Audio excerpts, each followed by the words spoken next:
এই সব ধরে না বাবা, আস্তে আস্তে পড়ে যাব। আবার ইটাটা হাতেই নিছে, ইটা ছাড়া উত্থান নাই।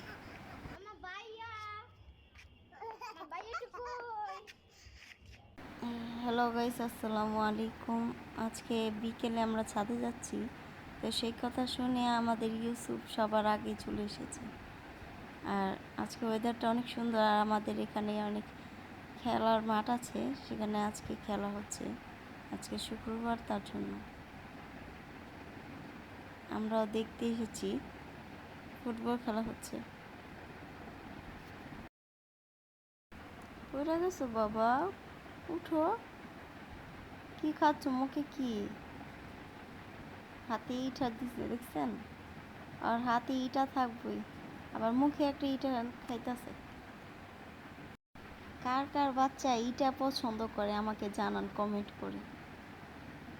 আমার ছেলের মতো ইটা কে খায়, কোন বাচ্চা খায়, আমিও জানতে চাই।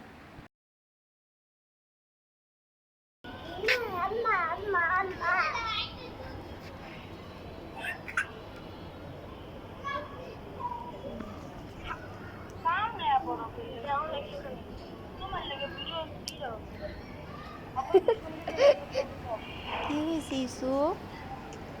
তুমি ইট খাইতেছো? আবার ইটা খাচ্ছে। হ্যাঁ, এগুলো খাওয়ালো মা, এগুলো খায় না।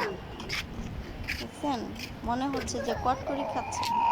কটকটি খায় মানুষ। ইটটা দাও। ধর ইটটা দাও। ইট ধর।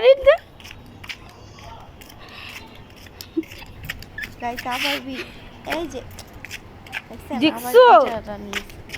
ওর হাতে ইটা দেখবেন আপনি, আর ওর মুখে ইটা থাকবে।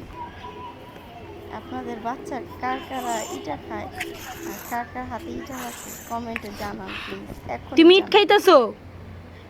আর আমার ছেলের মতন হা দুষ্টু করো। ছেলে, তাকে যদি আপনাদের পছন্দ হয় তাহলে লাইক মারেন এবং সাবস্ক্রাইব করেন।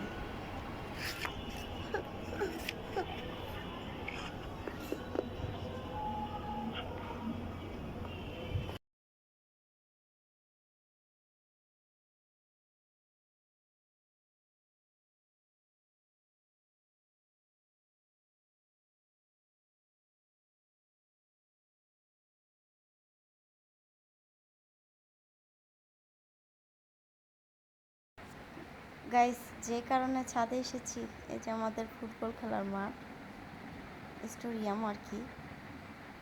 এখানে সবাই ফুটবল খেলে, আর আজকে এসেছি এটা দেখার জন্য। আর আসার সময় তো দেখলেন আমার ছেলে কিভাবে দুষ্টুমি করে। ওই যে আবার দৌড় দিচ্ছে, দেখছেন? এই যে কিছু এরকম করে না বাবা। এই যে আবার ইটা নেয়, ওর সামনে মানে ইটা থাকে।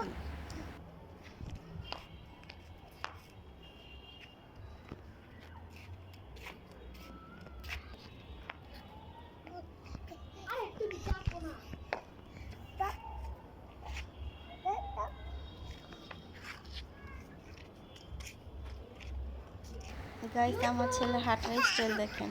ও যখন অনেক খুশি হয় না, তখন এই যে এরকম ভাবে দৌড় দেয়, আর এই যে একটা করে ইটা নেয়, এটা নিয়েই দৌড় দেয়। আমার ছেলে খুশিতে আত্মহারা। আসলে আজকে অনেক দিন পর ছাদে এসেছে, তার জন্য অনেক খুশি। দেখেন গাইস, কিভাবে আমাকে দৌড়ানি দিচ্ছে। একবার পিছিয়ে যাচ্ছে, একবার সামনে আসছে, দেখছেন? এই দেখেন আবার আবার আসছে।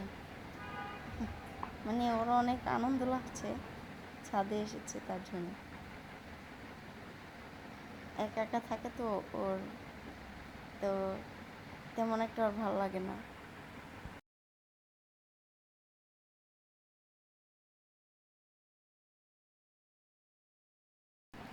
একা একা থাকতে থাকতে আর ভালো লাগে না, তার জন্য ছাদে নিয়ে এসেছি। আর ও ছাদে এসে এত খুশি যে। সো গাইস, এখন আমরা চলে যাব। তো আমাদের ভিডিওটা যদি ভালো লাগে তাহলে সাবস্ক্রাইব করেন এবং লাইক করেন।